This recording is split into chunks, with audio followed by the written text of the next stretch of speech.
आज आपण पाहूया आंब्याबद्दल, आंबा खाण्याचे फायदे भेटूया व्हिडिओमध्ये। सर्व फळात श्रेष्ठ फळ, फळांचा राजा म्हणजे आंबा। पिकलेला आंबा हा चवीने गोड असतो, स्निग्ध, बलदायक, शक्तिवर्धक, पचायला हलका आणि गुणाने थंड असतो।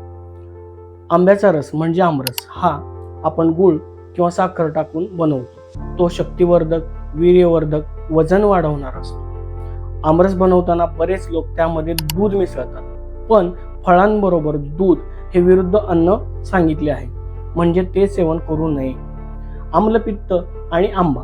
आम्लपित्त म्हणजे की वारंवार छातीत जळजळ होणे, पोटात बारीक दुखणे अशा लोकांसाठी पिकलेला गोड आंबा हे एक वरदानच म्हणता येईल, कारण त्यांचे पित्त कमी करण्यामध्ये तो खूप मदत करतो। आम्लपित्ताच्या रुग्णांनी उन्हाळ्यात शक्य तेवढे गोड आंबे खाणं हे हितकारक ठरते। बद्धकोष्ठता म्हणजे ज्यांना संडासचा खडा होतो किंवा पोट साफ होत नाही अशा रुग्णांनी गोड आंबा खाणं पोट साफ होण्यासाठी फलदायी ठरते, कारण आंब्याचा मृदू स्वभाव आणि त्यात असणारे फायबर्स हे संडास मऊ बनवून पोट साफ करण्यास मदत करतात।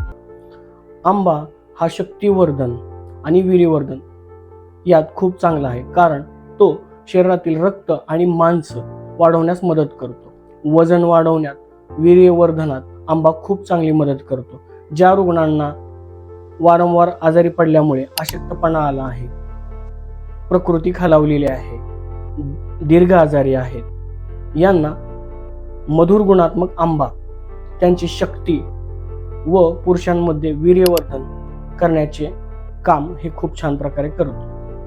अशा व्हिडिओसाठी प्लीज लाईक करा, शेअर करा, सबस्क्राईब करा।